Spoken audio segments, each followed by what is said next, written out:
और भव्य दिव्य बन पाया है। सुनिए क्या कुछ और कहा उन्होंने। महाकुंभ का भव्य समागम चल रहा है। इस महाकुंभ के भव्य समागम में पहला शाही स्नान हो चुका है और अब दूसरे शाही स्नान का इंतजार सभी साधु संत कर रहे हैं।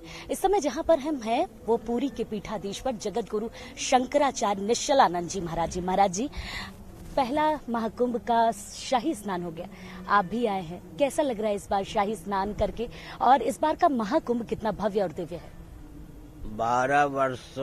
12 वर्ष की अवधि में एक कुंभ सामान्य नियम, 12वां कुंभ हो जाए तो 144 वर्ष। इस दृष्टि से इस साल के कुंभ का विशेष महत्व है। 12 बार चक्कर, अगर 12 वर्ष में एक कुंभ है तो 12 वर्ष में फिर 12 कुंभ हो गए, 144 वर्ष। 144 वर्ष बाद ये योग लग रहा है, इसलिए इसका बहुत महत्व है। महाराज जी, 12 को 12 से गुणा करने पर 144 की सिद्धि होती है। महाराज जी, अब दूसरा शाही स्नान आने वाला मौनी अमावस्या का, इसके महत्व के बारे में बताइए कि क्यों इसका स्नान सबसे ज्यादा जरूरी होता है? हमने ये कहा कि तिथि विशेष में गंगा जी अपने स्वरूप को विशेष रूप से प्रकट कर देती, तिथि का भी प्रभाव पड़ता है, इसलिए उस दिन स्नान करने पर, नियम पूर्वक स्नान करने पर अधिक पुण्य की प्राप्ति होती है।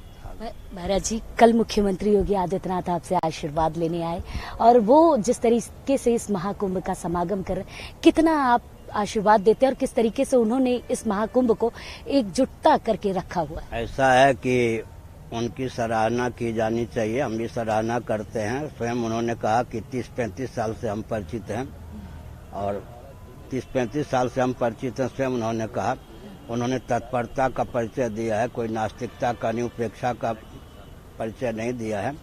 बहुत ही सतर्क होकर, और धन की दृष्टि से भी अर्थ, एक विशेष बात है, केंद्र में भी भाजपा है, प्रांत में भी भाजपा है, उधर मोदी जी भी सहयोगी हैं, टांग खींचने वाले नहीं, योगी जी भी बहुत भव्य आयोजन किया है, सब कुछ ठीक है। और यह बात दूसरी है कि परंपरा से नकली व्यक्ति भी, आतंकवादी भी शंकराचार्य बन के घूम रहे हैं। उन पे नियंत्रण तो न मोदी जी का है न योगी जी का है। तो उन पे नियंत्रण तो आप लोगों का भी हो सकता है। हमको क्या करना है, सुनो, अंग्रेजों के शासन काल में, मुसलमानों के शासन काल में कोई आतंकवादी शंकराचार्य बन के घूम रहे थे क्या? नरसिंह राव ने मेरे विरोध में एक आतंकवादी को शंकराचार्य बना घुमाना शुरू किया, फिर अटल बिहारी वाजपेयी जी ने उसको प्रश्रय दिया। अब मोदी प्रश्रय दे रहे हैं, योगी चाहते तो नहीं प्रश्रय देना, लेकिन दमन करने की क्षमता भी उसके नहीं है। इस प्रकार से इनके द्वारा भी गुप्त रूप से पोषित है ही। हमको चुनौती देने में ही इन सबकी प्रज्ञा शक्ति, प्राण शक्ति का विलोप हो जाता है। लगातार आपको ही चुनौती दिया जा रहा है हर तरीके से। हम क्या चुनौती देंगे हमको? कोई आकाश में थूके तो थूक किसके ऊपर भाई? अपने ऊपर। अच्छा, आकाश को कोई मुष्टिका से प्रहार करे तो, हिमालय को करे अगर तो मुट्ठी टूट जाए, आकाश को करे तो मुट्ठी थक जाए। तो हम जो है सबको आत्मा स्वरूप और आत्मी मानते हैं। स्वप्न में भी किसी को ऐसा नहीं मानते कि हमारा सत्य है, सबको आत्मा स्वरूप आत्मी मानते हैं। बुरा मत मानना। और सच्ची बात है, सूर्य के द्वारा हमको तत्व ज्ञान प्राप्त है, गणित का विज्ञान प्राप्त है, 22 देवी देवताओं के द्वारा विविध विद्या और कला प्राप्त है। कोई टांग पकड़ना चाहे तो टांग पकड़ ही नहीं सकता है। क्यों? भगवान सूर्य के कोई टांग पकड़ना चाहे, उसकी दृष्टि में क्षमता नहीं कि भगवान सूर्य के टांग देख सके।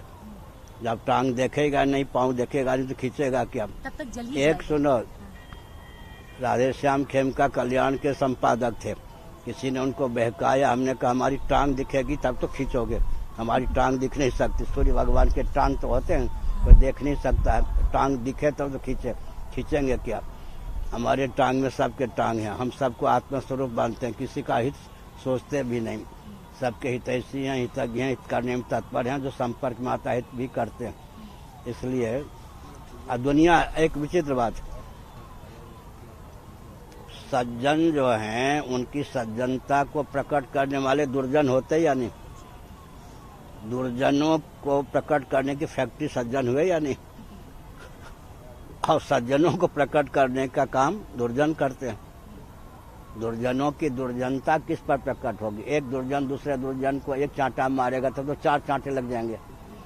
दुर्जनों की दुर्जनता को प्रकट करने के लिए सज्जनों की आवश्यकता है। सज्जनों की सज्जनता किस पे प्रकट होगी? दुर्जन बार बार यातना देगा फिर भी सज्जन कुपित नहीं होंगे। सज्जनों की सज्जनता को प्रकट करने वाले दुर्जन हैं, दुर्जनों की दुर्जनता को प्रकट करने वाले सज्जन हैं। इसलिए हम लोग मुस्कुराते रहते हैं, कितनी भी चुनौती हो।